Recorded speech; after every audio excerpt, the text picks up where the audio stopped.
time out muna tayo kasi nadidistract ako sa screen. Okay, today is April 14, 2023. It's a Friday, and thank you for joining us today here on Agenda, and thank you for being subscribers of Cignal TV, viewers of One News, and of course for following us on Agenda, especially those who watch us via Facebook and on YouTube. We know it takes an effort, particularly if you live abroad. Maraming salamat po to PLDT for their home fiber optic internet. Yan po, no? And now let's go to our program proper. It's a Friday, so do enjoy the weekend. Find a way of enjoying this weekend, particularly the Sabbath, and have a good weekend. For our daily starter, it does not come from some author. I actually just mentioned it to the team agenda, while we were talking about a particular subject matter that we want to pursue. And nabanggit ko na lang, and I realized, hey, that's a good daily starter. And what I said was, we will be better at doing our work, okay, when we put a face for whom than just a why we do it. Gab, bakit nawawala yung ating daily starter for today, okay? We will be better at doing our work when we will be better at doing our work when we put a face for whom than just a why we do it, okay? Kasi we always say, oh, let's do this, let's do that, and we have to do it because. But when you put a face, or when you dedicate the work to someone, it can be to God, it can be for your daughter, your son, your wife, your family, or for some individual, not just a boss, then we end up doing it better because now it becomes real, it becomes personal. So, ayan po, no? We will be better at doing our work when we put a face for whom than just a why we do it. Okay, let's now go to the front page of the Philippine Star for our update on the news. The Philippine Star, April 14, 2023, Friday. DOJ Chief says ICC probers to be barred from Philippines.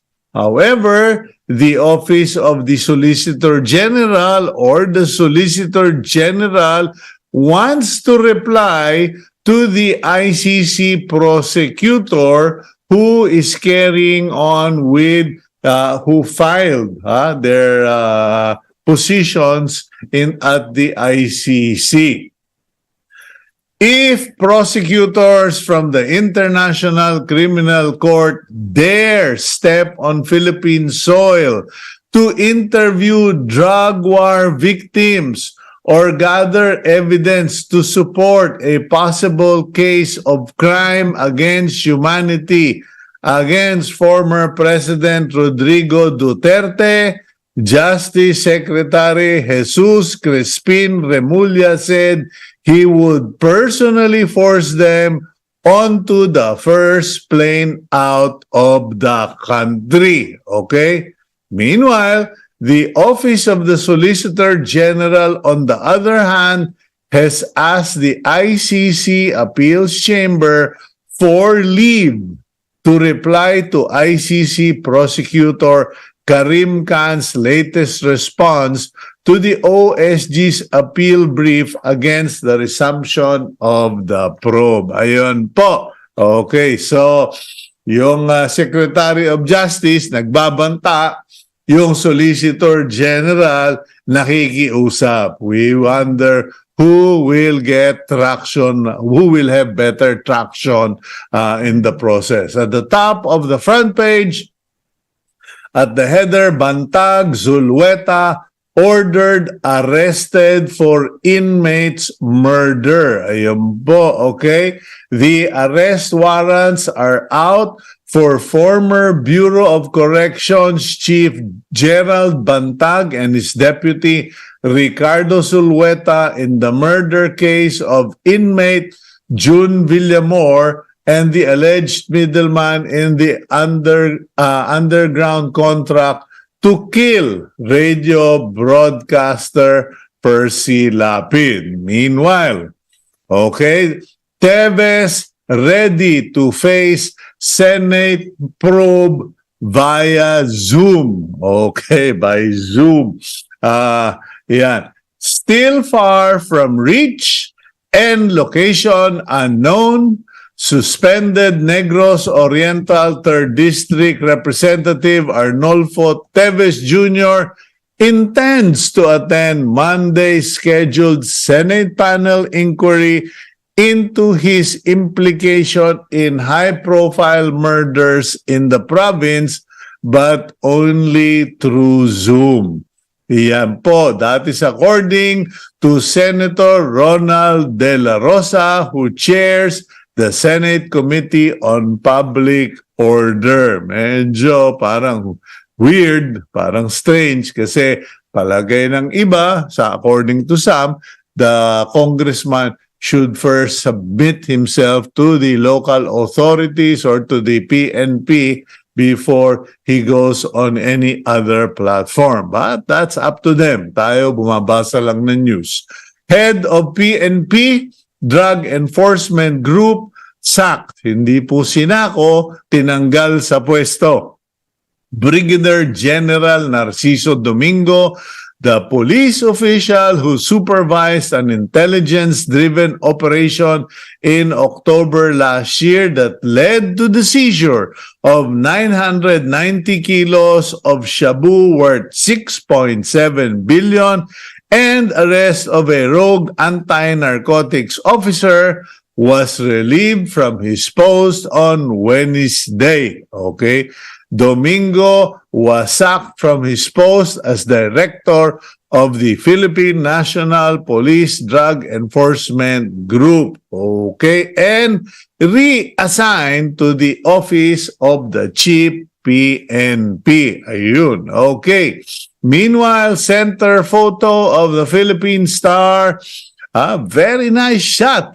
Ganda. Okay. It is a photo of a U.S. soldier firing a Javelin anti-tank missile during a live fire exercise at Fort Magsaysay in Nueva Ecija as part of the annual Balikatan yesterday. Inset shows Philippine soldiers with Phil-Americans in the U.S. Army. For those who are not familiar, that photo, that Javelin, okay, that Javelin anti-tank missile gained popularity and notoriety, excuse me, in the Ukraine-Russian, ongoing Ukraine-Russian war, because if anything has hurt the Russian forces, it is those Javelin anti-tank missiles, pati helicopter, binabanatan. Okay.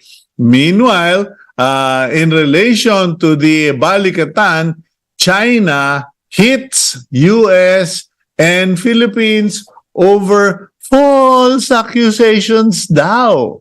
China has expressed strong disapproval of the Philippines issuing a joint statement with the United States condemning Beijing's activities in the South China Sea and warned that pandering to forces outside the region, like giving U.S. troops access to more locations in the country under the Enhanced Defense Cooperation Agreement, could backfire on Manila. Okay, kumbaga sinasabi ng China, legitimate yung kanilang pagsakop ng South China Sea dahil sa kanila daw yung South China Sea kasama na yung mga isla and economic territory of the Philippines. Patay tayo dyan. Anyway, EDCA sites must conform to law. Okay, again, eto na naman, Secretary of Justice na naman. Amid resistance to the designation of additional sites accessible to U.S. forces under the Enhanced Defense Cooperation Agreement, Justice Secretary Remulla has assured the public that the government remains on the side of the law but is ready to study the matter if we have to. Okay, yan. Kasi maraming pumapalag, people are questioning it. He issued the statement when asked if the Department of Justice would be issuing a legal opinion in the face of opposition to the designation of new locations, particularly from some local government units like in Cagayan, as well as from militant groups. We will study everything. What I can say about the concerns is that we will be on the side of the law. Iyan, magano. What the law says, we will follow. Of course, the Constitution.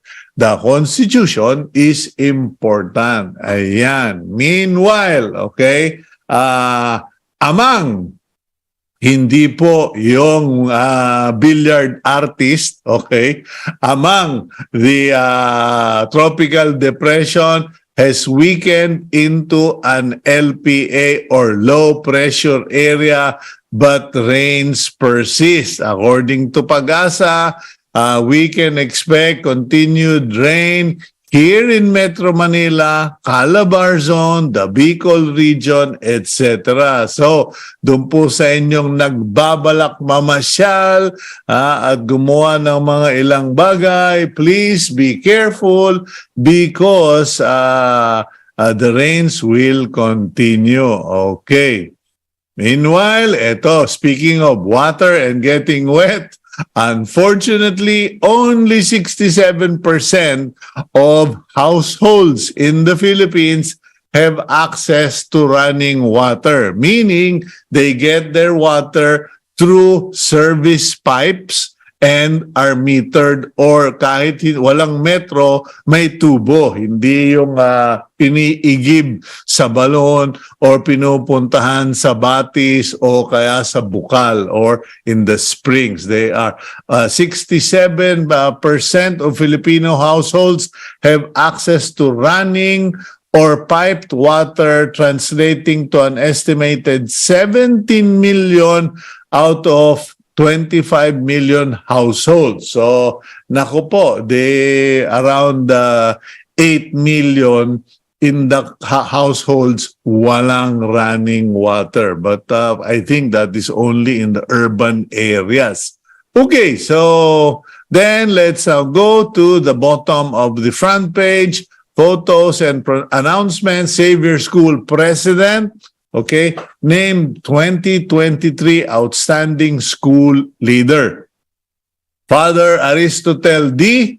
will receive the Outstanding School Leader Award from the Shi Wei Ping Cebu Anonymous Model Educator Awards Organization in a ceremony to be held on April 15 tomorrow at the Philippine International Convention Center. Meanwhile, Metro Manila mayors and Land Transportation Office and Metro Manila Development Authority officials formally, okay, signed and showed copies of an agreement for a single ticketing system for traffic violations, okay, during the signing at the MMDA head office in Pasig City yesterday.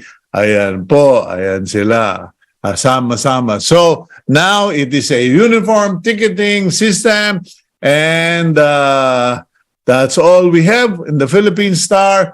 Please do get a copy, buy one, or subscribe or read it online. And do me the favor of reading. If you are an executive, if you own a business, if you are a CEO, if you are a consultant, kindly read my column in the Philippine Star today, because I wrote an article or an opinion piece where I address the issue of cost cutting. Usong-uso po yung cost cutting globally because of the economic downturn, because of hard times. And I explained in my column today that is the wrong solution for another problem. Okay? Kasi akala nung iba dyan, mag-cost cutting.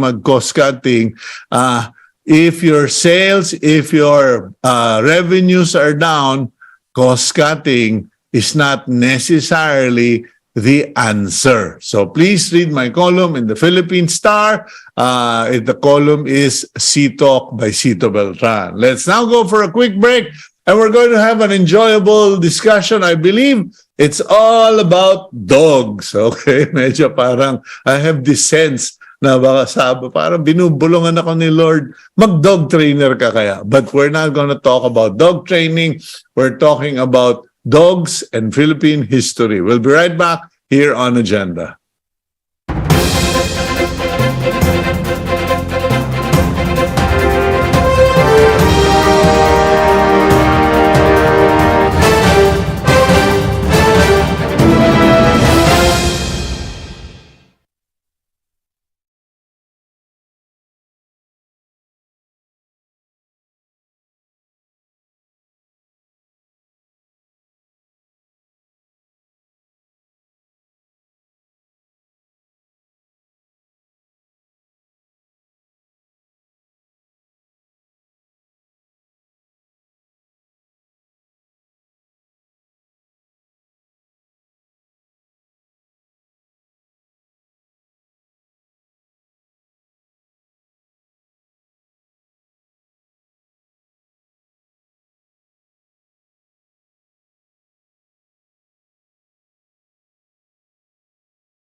Okay, like I already said in the earlier part of the program, our topic for today will be about history and about dogs in Philippine history. And of course, we also want to talk to our resource person regarding his work related to Philippine history. So without further ado, let's roll out the intro video. Gab, roll out the Betamax, please. Ian Alfonso is currently the officer in charge of the Research, Publication, and Heraldry Division at the National Historical Commission of the Philippines. He is also supervising history researcher at NHCP. Alfonso's book, Dogs in the Philippine History, which chronicles the cultural and historical encounters with dogs in the country, is expected to be released in May. Good morning, Ian. Welcome to the program. Good morning, Sir Cito. Okay, a lot of people would probably be surprised that I am featuring an author writing about dogs in Philippine history. Actually, pati ako na-surprised. I was quite surprised to find out that someone has made the effort to write about dogs in the Philippines, particularly Philippine history. Now, Ian, what started this? How did you get into this project? Actually, Sir Cito, the book project began 10 years ago in 2013, ano. So, lagi ko kasi na-encounter yung mga old photos, mga portraits, mga images, illustrations. So, sabi ko, why not collect this, ano? And publish actually a compilation of photos only, photos lang po sana nung simula. And then, I was advised by my good friend, Christian Cordero, one of the prolific writers now. He is the director of the Ateneo de Naga University Press. In 2017, he advised me, bakit hindi mo pasulatin yung total history ng photos?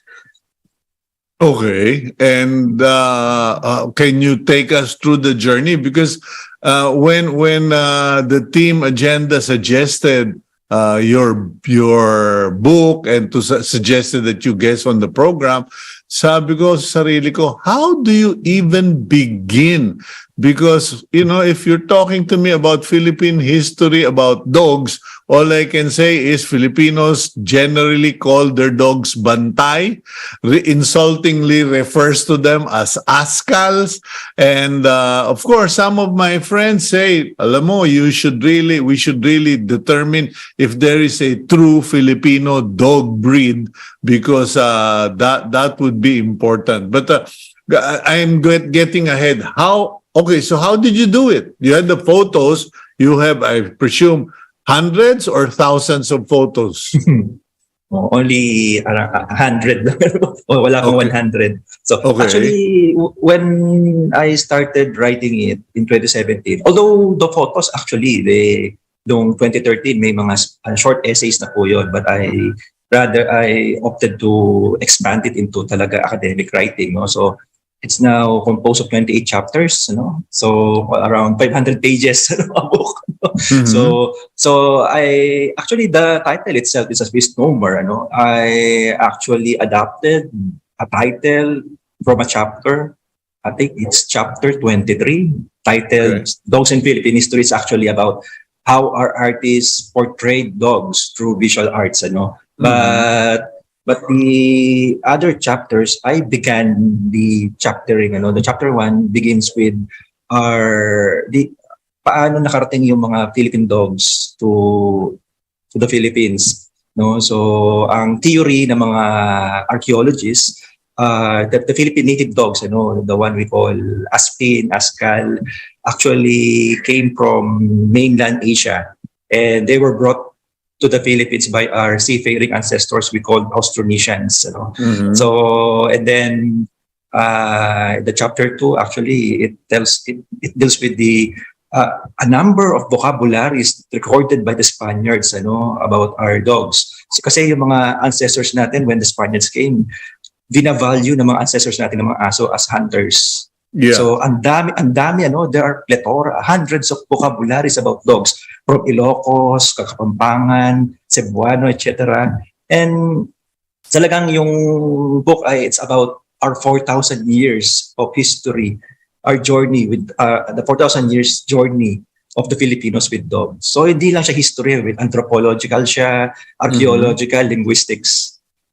Yeah, because I know in my travels around the Philippines that culturally, kasi bata ka pa, you're very young, and I've traveled and I have heard of the term mangangaso, or a hunter or hunters with packs of dogs traveling with them.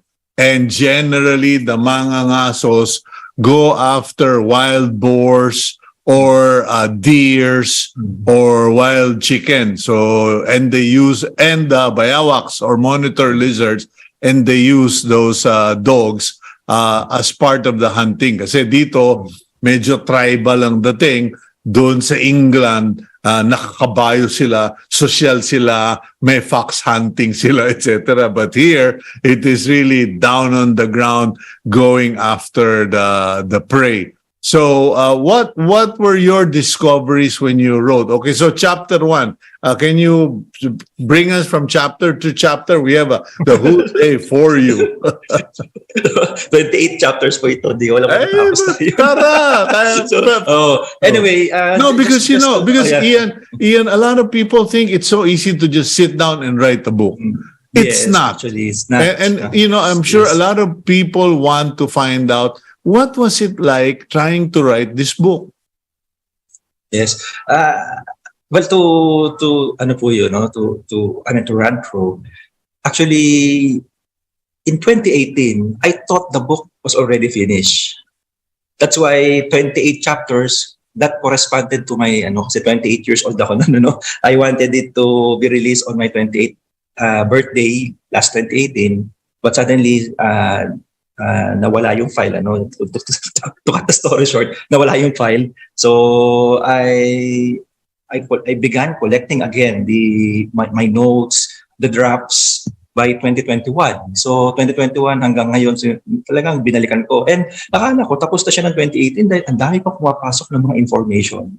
Mm-hmm. At sabi ng publisher ko, the publisher actually, Sir Cito, is the son of Letty Magsanok, si Dr. Magsanok, Okay.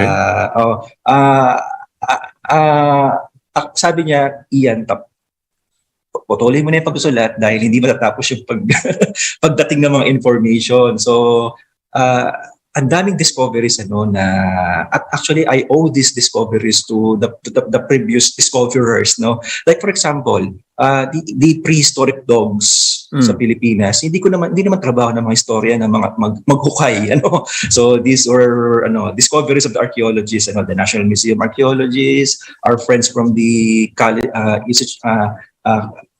Institute of Archaeology now at UP Diliman. So they discovered the predecessors of the current Aspins, in Cagayan and Palawan as early as 4,000 years ago, And then ang pinaka siguro favorite kong na-discover din dito sa this research is the history of rabies in the Philippines.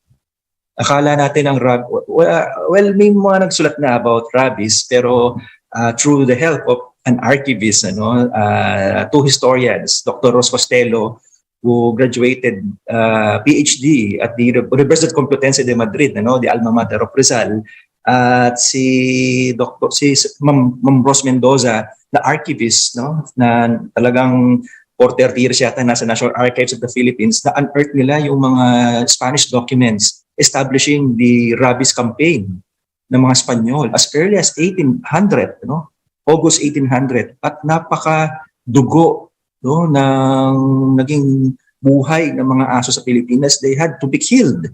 At nagkaroon pa ng utos ang Governor General at that time na ang isang household kailangan lang magkaroon ng isang alagang aso. And in excess of that dog, papatayin na yon ng gobyerno.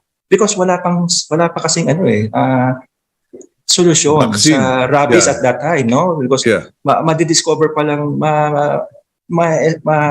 yung breakthrough ni Louis Pasteur ay 1870s pa lang. At darating ang bakuna sa Pilipinas ng 1910.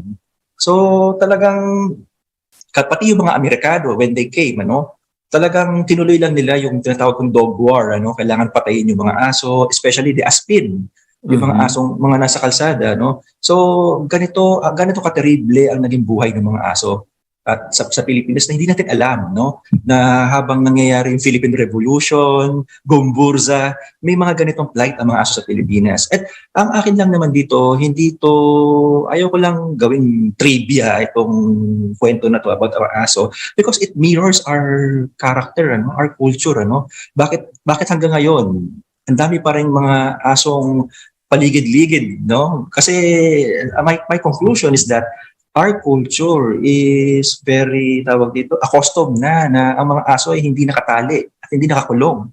hindi nakabusal, ano, nakamuscle.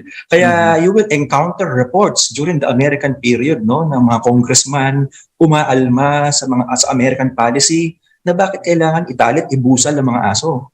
So merong cultural, tawag dito, merong parang cultural clash between the Filipinos and the colonizers. Dahil hindi nila tanggap yung western customs na kailangan nakatali, nakakulong ang mga aso. And even Japan, ano, hindi accustomed ang mga Hapon na nakakulong at nakatali ang mga aso, no. And I think it's an Asian thing, ano, na gusto lang natin na sa paligid yung mga aso. At yung mga aso rin naman sa Pilipinas, hindi rin sila accustomed na nakakulong at nakatali. They are meant to be free, ano, at ang neighborhood ng kanilang mundo.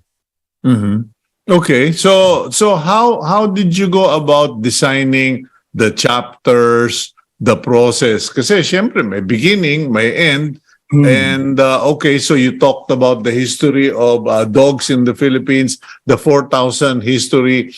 They came with our ancestors, Australasian, yung mga travelers by land, by boat, etc.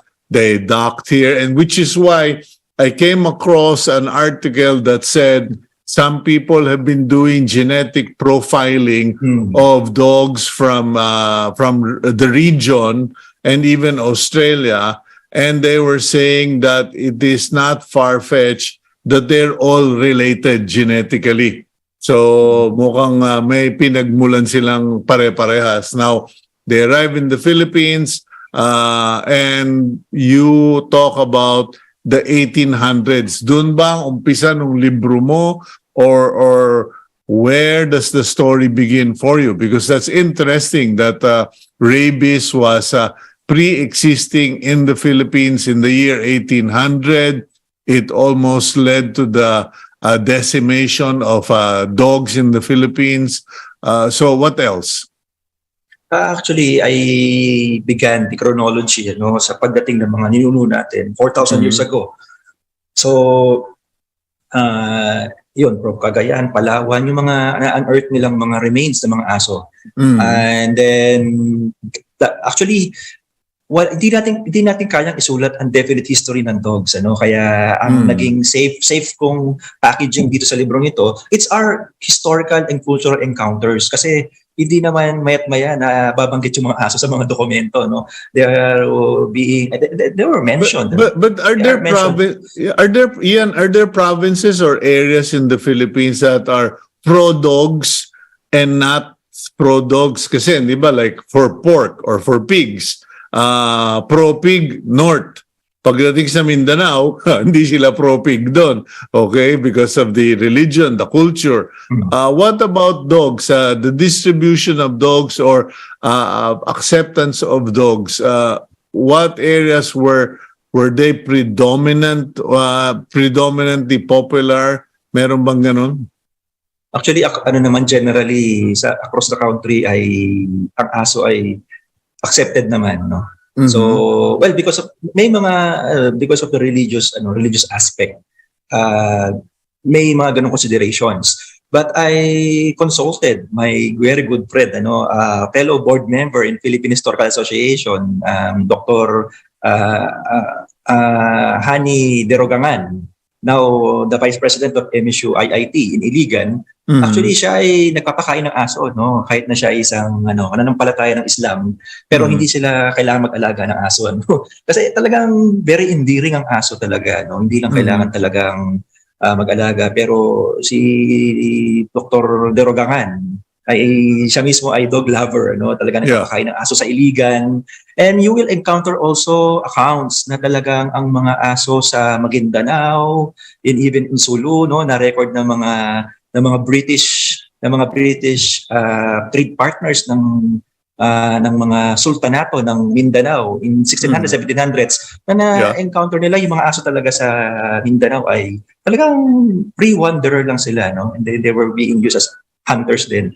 Nasa accounts din yan. So I think predominantly ang Pilipino talaga ay mapagmahal sa aso based on history. Yeah, we've established that. You mentioned that. Now, what else? Gusto ko na ipalista sa'yo yung mga chapters eh. Mahirap kasi mag-interview kung wala pa yung libro. Okay, but can you just bring us from chapter to chapter if you would? Yes, okay. Okay. I wrote the chapter the way na makikita ng Pilipino yung progress and development ng Pilipino as a culture with dogs, no? Mhm. So wala kang makikitang Spanish period, American period, wala. Marirealize mo na lang na ang history ay continuing Mhm. without these divisions, na Spanish period, pre-colonial, etc. Like for example, yung chapter 4 ko ay about San Roque. No, San Roque. I mean the saint, Saint Roque na may aso na kasama. Kasing popular siya ng Nazareno at Santo Niño sa Pilipinas. Dahil ang tingin ng mga Pilipino kay San Roque ay patron ng epidemya, ng sakit. At yung aso rin niya ay merong kakayahan ding manggaling, yung aso. At kapag may encounter yung Pilipino sa aso, for example, maglalakad kami mga pack ng dog sa kalsada, i-invoke mo yung name ni San Roque na huwag kang kagatin ng aso. So, bakit kaya na-embody ni San Roque at ng aso niya yung ganong custom ng mga Pilipino na pagdating sa aso, San Roque agad yung ating tinatawag? I think may pre-colonial bearing kasi yun eh. And that makikita mo rin yan sa mga orasyon, sa mga anting-anting, na yun ay yung mga vestiges ng mga ancestors natin na humalo sa Christianity eh. So doon mo makikita yung pagtawid ng pre-colonial sa kanang colonial thing through San Roque. And then may chapter din ako about But who was? Did you research on who San Roque was? Because I have seen associations with Catholic saints and animals. Of course, number one is Saint Francis Assisi.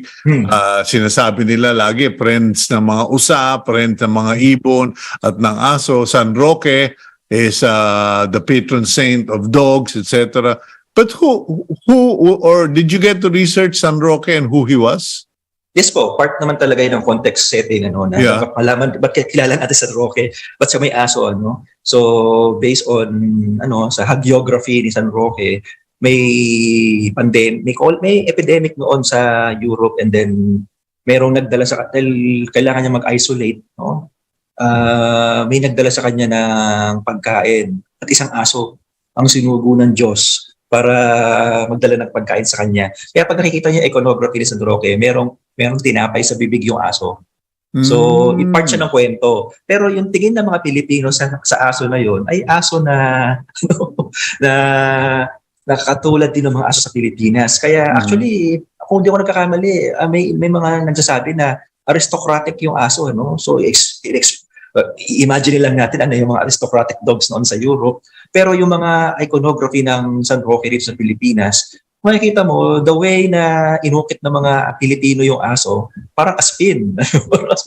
So, kumbaga, inadapt natin San Roque as ours, as Filipino. And then, may mga chapters ako about the rabies, our quest to end rabies, or actually, meron tayong tinatawag na rabies-free Philippines by 2030.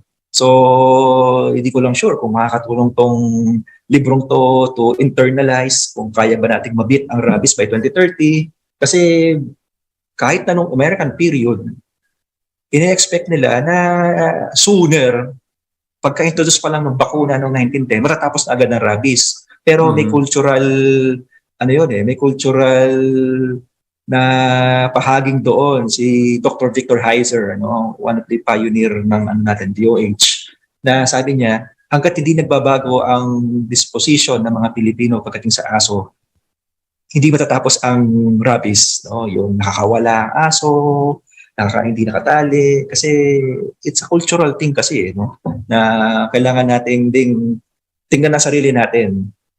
Kasi may mga batas tungkol dyan na kailangan nababakunahan yung aso, kailangan yung mga walang nakakalat na aso sa kalsada pero patuloy pa rin because it's our culture, It's our culture. Okay. It mirrors us. Did your book touch on personalities associated with dogs? Kasi syempre ako, my second question was sino kaya ang mga national heroes or sino kaya yung mga historical personalities who were strongly associated because of their love or friendship with dogs. Actually, hindi ako nag-dwell sa personalities but they are part of the chapter, no? The grand narrative. Like for example, may chapter ako about sa mga early encounters ng mga Pilipino sa iba't ibang dog breeds. So, I think nabanggit ko dun si Marcel H. Del Pilar, no? Ayan, the father of Philippine journalism, na hindi natin alam na meron pala siyang alagang Dalmatian, dalawang Dalmatian, I forgot the name of the other dog, but one of his dog was named Moltke, Moltke. So may Dalmatian na pala noong 1880s sa Pilipinas, through Marcel H. Del Pilar. Pero hindi tungkol kay Del Pilar lang yung chapter na yun, the chapter is about yung pagpasok ng mga iba't ibang dog breed sa Pilipinas noong Spanish period. And then si Rizal, so you're saying, ko rin. Yeah, sorry. Sige, Rizal, what about Rizal, Ian? Yes, nabanggit ko si Rizal sa part ng chapter about visual arts. Kasi si Rizal ay mayroong isang kilalang sculptural work na A Mother's Revenge ang title. So inukit na ito sa dapitan. Kung mapapasyalan ninyo ang Rizal Shrine Dapitan namin ng NHCP sa Dapitan, ang Fort Santiago, Rizal Shrine Fort Santiago sa Intramuros at ang National Museum of Fine Arts, meron dong skulptura si Rizal na may isang buwaya na nilalapa niya yung tuta. And then there's this mother dog na with all her might, gusto niyang labanan yung buwaya para iligtas yung tuta. So it's actually historical, na nabanggit naman na document yan ni Austin Craig no early American period about the context, bakit ginawa ni Rizal yun. So si Syria ang pangalan ng aspin na yun ni Rizal. So may mga nababanggit ako about true heroes, story, pero hindi sila it's based on a true incident, Ian, yung aso ni Rizal nakipag-away sa buhaya? Ang pagkasabi ni Austin Craig, one of the biographers of Rizal, ginawa siyang tawag dito, I think totoong aso sa Syria, at may tuta siya, pero ginawa siyang model ni Rizal para sa mga estudyante niya. Hindi sure tayo kung totoo yung incident, pero according to Austin Craig, ginamit yon para turuan yung mga bata na wag magpakapilyo. Kasi may kwento na itong mga estudyante niya gustong tumawid sa bayan, sa dapitan. At sumunod yung tuta. At dahil sa ginawa na yon na pagiging ng mga bata na huwag kayong mamamangka sa kabayanan, sumunod yung tuta at nakain ng buhaya. Ayun. So, ginamit ni Rizal yung sculpture na yon na turuan yung mga bata na kung hindi nyo ginawa yon, hindi sana nagdaramdam yung nanay na aso. Okay. We'll go for a quick break. Ian, pagbalik natin, run us through the remaining chapters because it's quite interesting and kailan ba lalabas yung librong yan? We'll go for a quick break. When we return, we'll continue our conversation with our guest, Ian Alfonso of the National Historical Commission of the Philippines. We'll be right back here on Agenda.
Welcome back to the program agenda. I'm your host, Cito Beltran, and I am having a conversation with Ian Alfonso. He is a senior researcher at the National Historical Commission of the Philippines, but more importantly, he is a book author, and it is entitled Dogs in Philippine History. I'm sure this is going to sell like pancakes when it comes out. Ian, kailan ba talaga ang scheduled release niyan? Kasi sabi sa akin, May daw.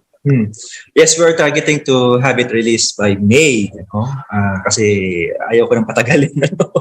so Now, is it- I is think latter part of May yun. Latter part of May, okay. And it will be a publication by the National Historical Commission, or is it going to be a privately funded publication? I just want to clarify that this book was not a product of NHCP. It's just my personal. Yeah, I'm just checking on that. Yes, opo. And then it will be published by Project Saysay, Philippine Historical Association, and Archivo 1984 by Dr. Magsanok. Ayun, okay. So at least we got that cleared up. Kasi baka may magtanong, aba, gumagawa na pala ng ganun yung NHC. Hindi po. Okay, now let's go to the book itself. Aside from my love for working dogs, kasi hindi ako fur papa eh. Dogs for me, you work. It's always been like that, typical Filipino. But my other love is prints, historical prints that I like to look. I don't collect them. I like to look at them. Is the book going to feature a lot of historical prints of dogs in Philippine history? Yes, actually, that's the original idea, no? So, maraming mga illustrations, images. Okay. Yun po. Did I answer it correctly? Yeah. No, I was hoping you would elaborate further because you're covering a wide period. You said from the early beginnings of Philippine history, medyo marami-rami yun. Opo. More on Spanish period na kasi yung mga prints, ano? So wala naman tayong print. The earliest actually na masasabi kong earliest illustration o print na may aso is dated 1660s, ano? It was drawn by a Jesuit historian, Father Francisco Ignacio Alsina, the author of the multi-volume Historia de la Visaya. At doon niya, yun ang earliest depiction ng aso sa Pilipinas, no? Because sa Visayas, ang aso ay ayam. So, the drawing niya, itsura ng ayam, mukha talaga aspin, ano? And just to give you, a very brief background about that. Alsina actually was the earliest known author to write about dogs in history, in Philippines, about dogs in the Philippines. You know, he dedicated a chapter about ayams of Visayas, and the gist is hindi kumakain ng aso ang mga Bisaya dahil nandidiri sila, nakakarinig silang kumakain ng aso, no? At talagang well-revered ang mga aso sa Visayas in the 17th century. Nagugulat nga si Alsina na hinahalikan, katabing matulog, pinaliliguan yung mga aso sa Visayas. So even during that time, talagang makikita mo na hindi naman pala bago yung love natin sa aso. Kasi recorded na siya ni Alsina as early as 17th century. Okay, what surprised me in our conversation was when you said that Gregorio del Pilar ba yun? Or Marcelo H. Marcelo. Del Pilar? Marcelo H. del Pilar had the Dalmatian. All the while, akala ko itong mga foreign breeds only entered the Philippines in the 1900s. So pagpasok ng mga Amerikano. No. Actually, if you will visit the UST Museum, there is this taxidermied Saint Bernard dog from the Spanish period. Naka-display doon sa UST Museum. So may Saint Bernard din sa Pilipinas, no Spanish period, meron na ring mga Mastiff, meron na ring mga meron na ring mga actually meron ng Chow Chow sa Pilipinas sa Spanish period kasi katabi lang natin ng China, and may mga record pa nung dumating ang mga Amerikano, pakalat-kalat lagi mga Chow Chow sa Maynila. Nilalason ng mga American soldiers kasi nga napakaingay daw paggabi. So meron na, hindi na, because ang Pilipinas kasi ay naging mediator ng mundo for a long time because of the galleon trade. So tayo yung naging conduit ng mga iba't ibang aso. Yung aso sa Amerika nakarating sa Pilipinas, na ipakilala sa Asia. Yung mga aso sa Asia nakarating ng America at Europe through galleon trade, Kaya melting pot ng aso ang Pilipinas sa Spanish period. Okay. If I go through the 28 chapters that you put together, what was the most intense, most exciting, or, the thing that really got you working on the book? Kasi lahat naman ng authors may favorite chapter or may favorite section where they pour everything. I think the history of vaccine in the Philippines. Kasi na-curious ako na, okay, 100 years ang in-endure ng mga aso ng Spanish period from 1800 to 1898 na para patayin. Tapos kailan kaya nahinto yun? Kasi dumating ang mga Amerikano, tinuloy nila. So may efforts talaga na ma-end yung rabies sa Pilipinas. At 1910 nga lang dumating yung bakuna. And then darating pa yung bakuna ng aso 1932 or 1931, So, yun yung pinakahinanap ko talaga. Kasi very critical yun na masolusyonan yung rabies para ma-prolong ang buhay ng mga aso sa Pilipinas. Kasi ang medical protocol, patayin ng aso. Talaga. Kahit sa Europe talaga, thousands na pinapatay sa Europe dahil sa rabies. Sa Pilipinas, in-implement din yun. At by the way, noong 1880s, hindi na-atim ng mga gobernadorcillo or the mayors of Manila. I think they were the mayors of Sampaloc, Quiapo, I forgot the other two Arabal or suburbs of Manila at that time. Kumontra sila sa Spanish governor of Manila na wag nyo kaming isama sa pagpatay at pagkolekta ng mga bangkay ng mga aso. Kasi nga hindi talaga matiis ng mga Pilipino na pinapatay ang mga aso. Okay, so hindi lang pala Pilipino ang pinapatay ng mga Kastila. Okay, so the vaccine came, etc. And then what happened? Did it really change the situation? Paano natigil yung pagpatay ng mga aso? Actually, hindi pa rin talaga natigil hanggang ngayon. Kailangan kapag hindi mo na-claim sa dog pound. Kumbaga, yung ganong protocol ay namanan natin sa Spanish period, American period, at in-implement naman. Kasi, kaya kailangan talaga natin i-intensify yung adoption sa Pilipinas. At culturally, nag-a-adapt, may mga based on linguistics sa mga vocabularies ng mga Philippine languages. Talagang mayroon na tayong kultura ng pag-adapt ng aso. At noong American period, nagkaroon ng institutionalization ng pag-adapt ng aso sa Pilipinas. At talaga may mga Amerikano nag-a-adapt ng aspin. Okay, now, are you a dog owner? Are you a dog lover? Or are you primarily a historian? All of the above. Okay. Ang magandang tanong, ano ang blood or breed ng aso mo? Okay, Shih Tzu, and then an Aspin cross terrier. Okay, so meron ka rin na sabi nga nila, may askal ka rin pala. Yes, by the way, Sir Cito, my last chapter is about my story about dogs. It's entitled Home. Kasi gusto ko lang ipakita na kaya ako nagawa to. Kaya meron akong motivation to write these things because my parents, my family, nasimula pa nung bata ako, kami talagang tinuruan na kami mag-alaga ng aso. And even my relatives, for father side and mother side, talagang mga dog lovers.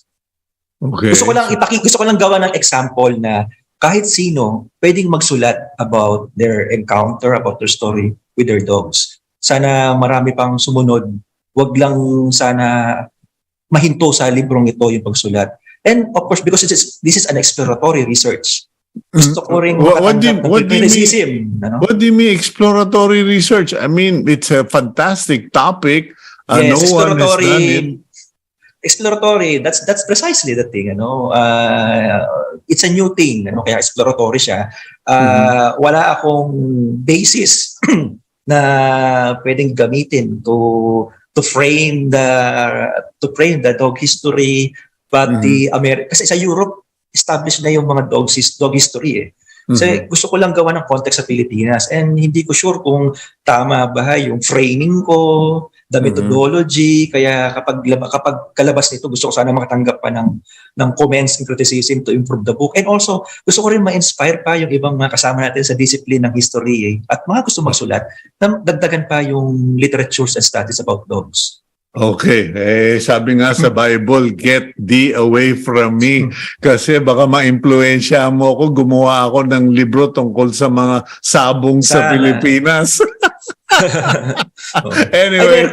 Meron na Sir Cito, meron na nagsulat about Carabao in the Philippines, Meron na bullfighting na latest. Okay, so meron na may mga libro na about animals sa Pilipinas. Well, that's good. Anyway, Ian, thank you very much for sharing your time with us today. It is very interesting, very educational, and we pray, I sincerely pray that the Lord will bless the work of your hands, that the book will really become very popular and educate Filipinos and change their attitudes towards dogs in the Philippines. Thank you, Ian. Salamat po, Sir Cito, sa opportunity and time.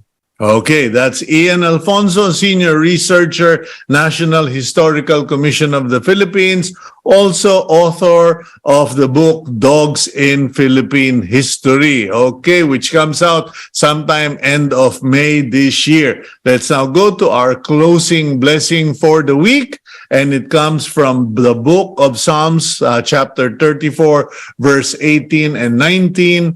The Lord is close to the brokenhearted and saves those who are crushed in spirit. The righteous person may have many troubles, but the Lord delivers him from them all. Maraming salamat po. Thank you, Lord, for another year of life. Thank you for this birthday.